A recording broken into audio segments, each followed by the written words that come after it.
the majority of Americans, including many Trump voting Republicans, say yes, Trump should comply with court orders, especially if it's the Supreme Court. Even a former Fox host and sex pest, Bill O'Reilly, Mr. Lufa, remember him? Even he says that Trump is making a mistake in this case. O'Reilly recently on his show said, quote, "I've said that quite clearly. Trump administration's making a mistake not bringing a man back because the Supreme Court wants the man back. If I'm President Trump, I don't want to alienate the Supreme Court.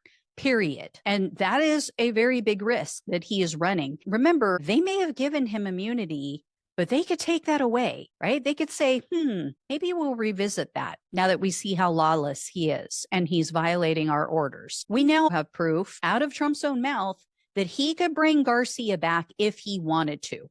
So take a look at this part of the interview. You know, you're making this person sound, this is a MS-13 gang member, a tough cookie, been in lots of skirmishes, beat the hell out of his wife, and the wife was petrified to even talk about him, okay? This is not an innocent, wonderful gentleman from Maryland. I'm not saying he's a good guy. It's about the rule of law. The order from the Supreme Court stands, he came into our country illegally. You could get him back. There's a phone on this desk. I could. You could pick it up, and with all the power of the presidency, you could call up the president of El Salvador and say, send him back right now. And if he were the gentleman that you say he is, I would do that. But the court has ordered you to facilitate that. I'm not the one making this decision. We have lawyers that don't want to do this. But the buck stops in this office. No. I follow the law. You want me to follow the law? If I were the president that just wanted to do anything, I'd probably keep him right where he is. Court. First of all, as you heard there, he's completely lying about Garcia. There's zero evidence that he's involved in any violence. His wife addressed the issue that they had. She said that they went to counseling. They've had a very happy marriage since then. She is not afraid of him. And who is Trump, by the way, to talk about this man?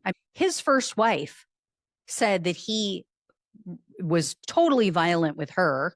He sexually assaulted her. Who is Trump to talk about someone like Garcia?